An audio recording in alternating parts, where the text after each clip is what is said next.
नमस्कार, मैं हूं डॉक्टर सुधा मलैया, राम जन्मभूमि मुक्ति आंदोलन के इतिहासकारों के समूह हिस्टोरियंस फोरम की सदस्य।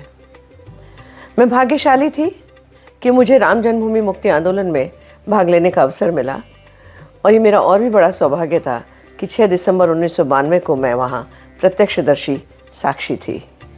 आज हम आपको बताएंगे राम जन्मभूमि मंदिर की विध्वंस से लेकर उसके नवनिर्माण की कहानी तक, अर्थात 1528 ईस्वी में जब बाबर के आदेश से उसके सिपहसालार मीर बाकी ने राम जन्मभूमि मंदिर, जो विष्णु हरि मंदिर कहा जाता था, उसको तोड़कर उसने बाबरी मस्जिद तामीर की और वहाँ से लेकर 22 जनवरी 2024 को जब प्राण प्रतिष्ठा होने जा रही है भव्य राम मंदिर की, तब तक अक्सर भारत के लोगों को लगता है कि भारत की ये राम जन्मभूमि मंदिर का मुक्ति आंदोलन विश्व हिंदू परिषद ने और भारतीय जनता पार्टी ने प्रारंभ किया। सच तो ये है कि राम जन्मभूमि मंदिर मुक्ति आंदोलन उसी दिन प्रारंभ हो गया था जिस दिन मीर बाकी ने राम जन्मभूमि मंदिर तोड़कर वहाँ बाबरी मस्जिद बनाई थी। अनेक हिंदू राजाओं ने, रानियों ने, संतों ने, मराठी सरदारों ने, पेशवा ने और यहाँ तक कि स्वतंत्रता संग्राम में बहादुर शाह जफ़र ने और उनके सामंतों ने इसमें भाग लिया और न्यायालय में भी ये बात गया कॉलोनियल रूल में, लेकिन वहाँ भी निर्णय नहीं हो सका। स्वतंत्रता के पश्चात इस आंदोलन का श्री गणेश किया फैज़ाबाद के सिटी मजिस्ट्रेट श्री गुरदत्त सिंह जी ने और फैज़ाबाद के जिलाधीश श्री के नैयर ने और अयोध्या निवासी संत अभिराम दास जी ने और उनकी टोली ने। सच पूछा जाए तो राम जन्मभूमि मंदिर का मुक्ति आंदोलन संघर्षों, संकल्पों और बलिदानों का इतिहास है।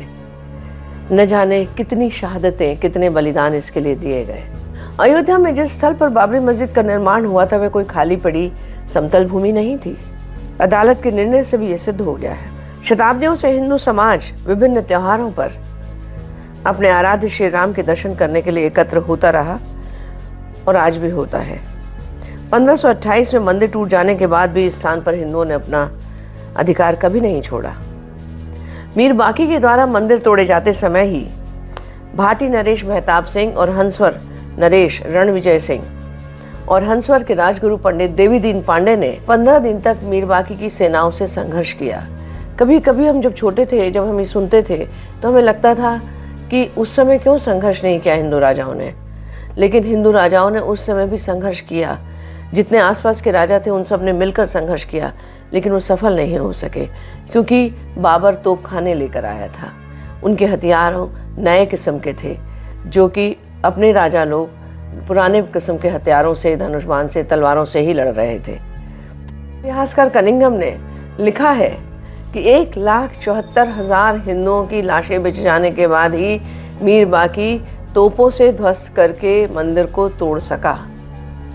1,74,000 कितने लोगों ने संघर्ष किया होगा, कल्पना के बाहर है।